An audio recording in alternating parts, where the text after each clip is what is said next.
doesn't matter what you do, as long as you do something, other than just talk to a pretty girl at a bar about the film project in your brain. Just do something.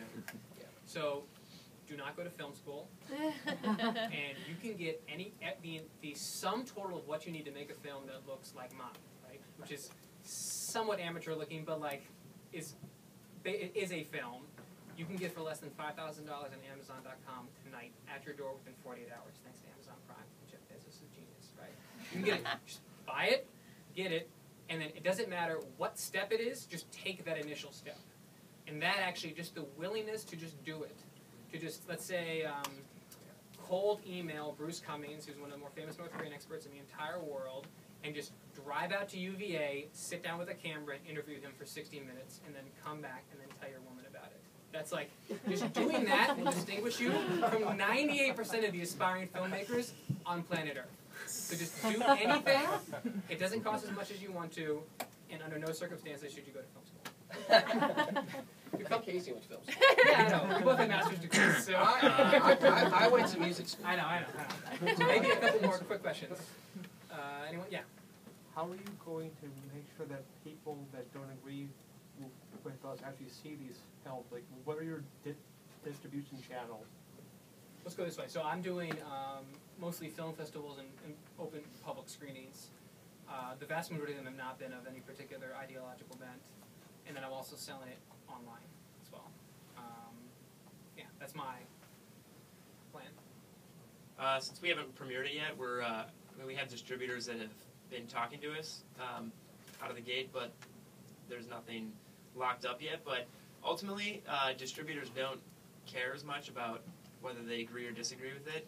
It's at that point, it's more of a financial decision for them whether it's going to earn money for them or not. So, I mean, when you're talking about like the bigger ones, certainly I would think smaller ones would have more of a bent towards what you're or a care as to what you're portraying. But the bigger ones, largely, if it's going to bring in money for them, then they'll probably greenlight it. Can you talk about the festival that you're entering?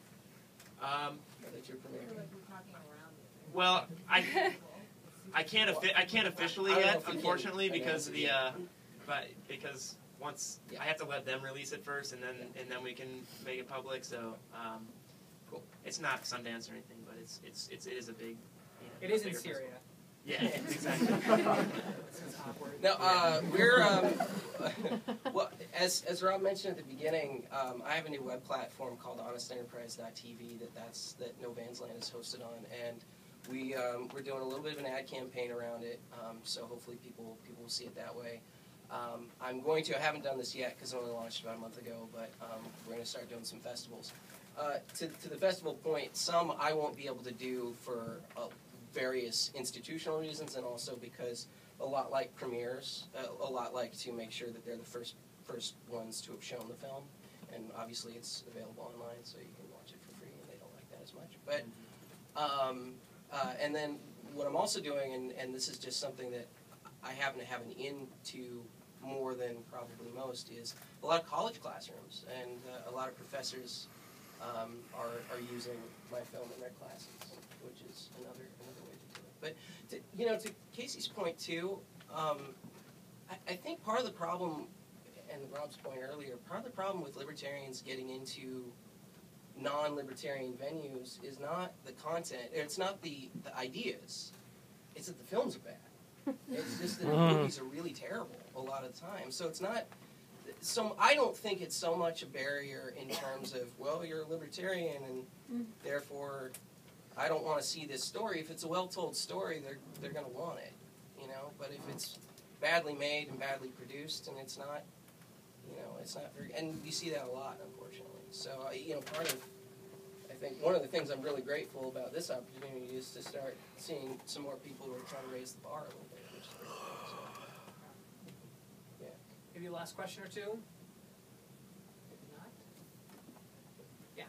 Have the three of you, in the past, made any huge mistakes in film that you would tell people when they're starting out? The Churchill quote, you stumble and stumble and stumble until you finally manage to succeed. Have you made any huge stumbles that you would share? I mean, I would say that don't get laid off. No, I would say, I mean, if it's something that you're really committed to and it's like what your passion is, then I would say the biggest stumble or failure would be giving up on it. I mean, it's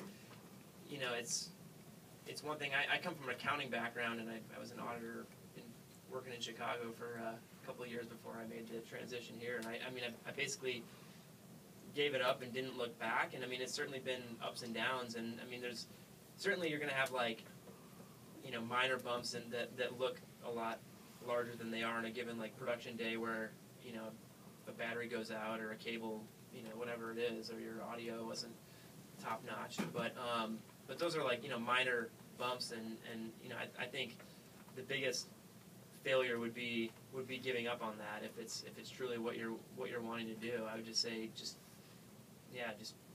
pursue it with your whole heart and try to find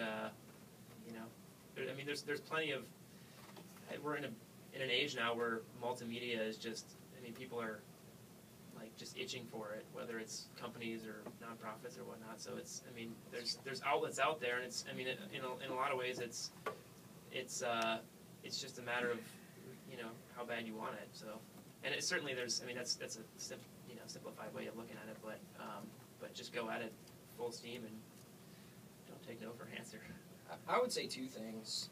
One is that on a film, any kind of film, I worked in LA for years.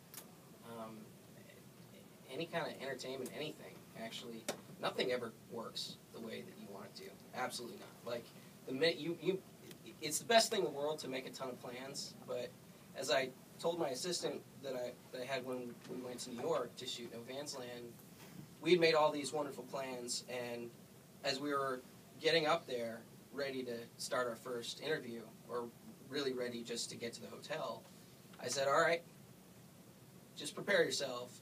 Every single one of our plans is out the window right now. So roll with it.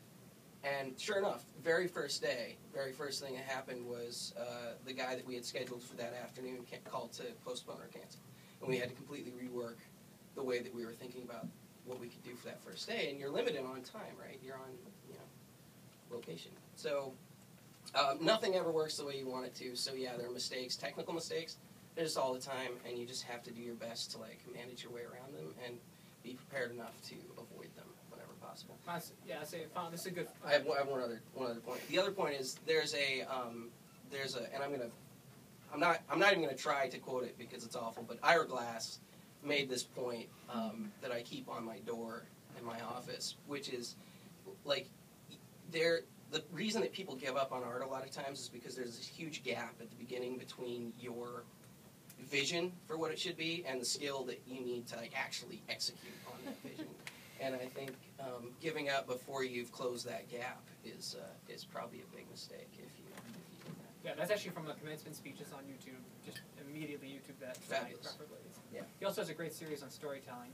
So yeah, to actually answer your question specifically, yes, endless tidal wave of mistakes, both big mistakes like miscutting scenes in ways that were boring and felt like a PBS special, to small stuff like getting the endless wiring of a microphone wrong and having one of my interview subjects sound like Darth Vader. Like, everything happens. The only thing I would say is mistakes are inevitable and they will be plentiful regardless. And the thing that I am disappointed at mostly with the American educational institution is that, particularly if you're young, so you're in your early 20s, you've operated in a system in which mistakes are hugely stigmatized, and the bulk of your learning and institutional merit has come from success, right? It's getting A's. And I think you need to learn to scrap all that stuff. It's an incredibly painful process. I did it myself. Having a lot of Manhattans helps. But I think that you really need to learn that there is an incredible amount of information that can be made from mistakes. It is inevitable, in part because making a film, making a coherent, aesthetically pleasing, from a personal standpoint, coherent story is really tough. You are fighting universal entropy when you try to do it. So it's okay, it's understood that even the best